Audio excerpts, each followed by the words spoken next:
নমস্কার বন্ধুরা, রকি কিচেনের তরফ থেকে সকলকে স্বাগত জানাচ্ছি। আবার একটা রেসিপি আপনাদের মাঝখানে শেয়ার করতে চলেছি, সেটা হচ্ছে খাসির চর্বি দিয়ে চিকেন রান্না। তাহলে চলুন দেখে নেওয়া যাক আজকের রেসিপি। একটা পাত্রের মধ্যে আমি 200 গ্রাম এই যে খাসির চর্বি নিয়েছি, এটা ভালো করে দিয়ে পরিষ্কার করে নিয়েছি। সাথে নিয়েছি 700 গ্রাম চিকেন। এখন কিভাবে এই রেসিপিটা তৈরি করব সেটা আপনাদের মাঝখানে শেয়ার করব। আর আজকে কিন্তু জল ছাড়া পুরো এই রেসিপিটা তৈরি করব। তাহলে দেখতে থাকুন প্রথম থেকে শেষ পর্যন্ত আমার এই ভিডিওটি। চিকেনটা রান্না করার জন্য ওভেনে কড়াই বসিয়ে তাতে দিয়ে দিয়েছি কিছুটা পরিমাণে সর্ষের তেল। তেলটা গরম হয়ে গেছে, তেলের মধ্যে দিয়ে দিচ্ছি কিছুটা গোটা মশলা, যেরকম তেজপাতা, 2টো শুকনো লঙ্কা, কিছুটা গোটা জিরে আর কিছুটা গোটা গরম মশলা। এবার ভালোভাবে ভেজে নেব। আজকে কিন্তু এই যে শুকনো লঙ্কার এই যে গোটাটা আমি মানে না ছিঁড়ে কিন্তু দিয়ে দিয়েছি, কারণ এটা কিন্তু গোটাটা ছিঁড়ে দিলে ঝালটা কিন্তু বেশি পরিমাণে হবে। তো গোটা থাকলে ঝালটা মানে ঢুকবেও না, বেরোবেও না লঙ্কার থেকে।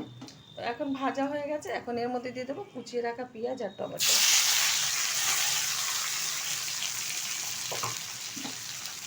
ভালোভাবে একটু নেড়ে চেড়ে নেব।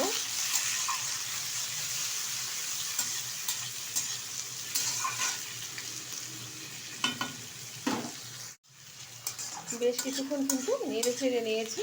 এখন দিয়ে দেবো 2 চামচ মতো হলুদ গুঁড়ো, দিয়ে দিচ্ছি পরিমাণ মতো লবণ।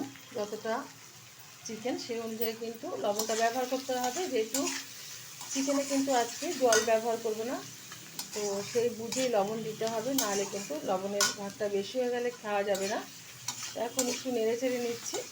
এখন দিয়ে দেবো এর মধ্যে বেটে রাখা মশলা। এখানে আদা, রসুন, জিরে, লঙ্কা একসাথে বেটে নিয়েছি, সেটা দিয়ে দিলাম। ঝালটা যার যার পছন্দ অনুযায়ী ব্যবহার করবে। এবার ভালোভাবে কষিয়ে নেব।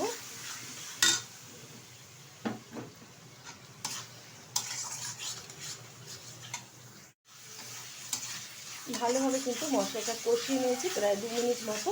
এখন দিয়ে দেবো এর মধ্যে চিকেন আর খাসির চর্বি একসাথে দিয়ে পরিষ্কার করে নিয়েছি, দিয়ে দিলাম। এবার সুন্দরভাবে কিন্তু কষিয়ে নেব সময় নিয়ে। আর এখানে যেহেতু জল ব্যবহার করব না, আস্তে আস্তে মিডিয়াম আঁচে রান্না করব প্রথমে প্রায় 10 মিনিট মতো। তারপরে কিন্তু একদম লো আঁচে রান্না করে নেব প্রায় 15 মিনিট মতো, 30 মিনিট মতো রান্না করলেই কিন্তু হয়ে যাবে এটা সুন্দরভাবে। তো আমার এই রেসিপি যদি আপনাদের ভালো লেগে থাকে, আপনারা অবশ্যই আমার চ্যানেলটিকে সাবস্ক্রাইব করবেন, লাইক করবেন, শেয়ার করবেন। আজকে ঠিক যেরকমভাবে খাসির চর্বি দিয়ে চিকেন রান্না দেখাচ্ছি জল ছাড়া, অবশ্যই একবার ট্রাই করবেন। আশা করি যে কোনো কিছুর সাথে ভীষণ ভালো লাগবে।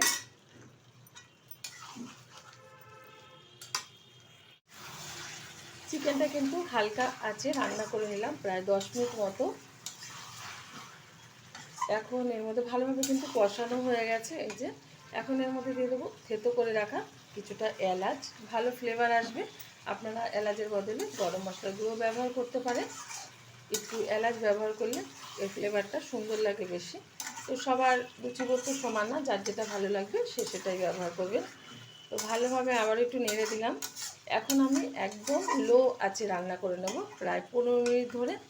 ঢেকে দিচ্ছি, কোনো জল কিন্তু ব্যবহার করলাম না, জল ছাড়াই আমি ঢেকে দিচ্ছি মাংসটা। ঢাকনাটা তুলে দিচ্ছি।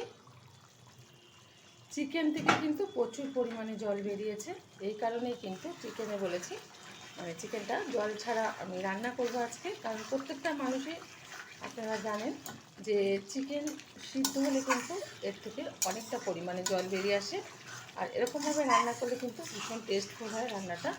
তো যেহেতু চিকেনটা হয়ে গেছে, এই যে খুব সুন্দরভাবে কিন্তু চর্বিগুলো গলে গেছে, নামিয়ে ঢেলে দেবো একটা পাত্রে গরম গরম। এখন সার্ভ করবো আমার পরিবারকে। দেখা হবে পরের ভিডিওতে নতুন কোনো রেসিপি নিয়ে। ধন্যবাদ।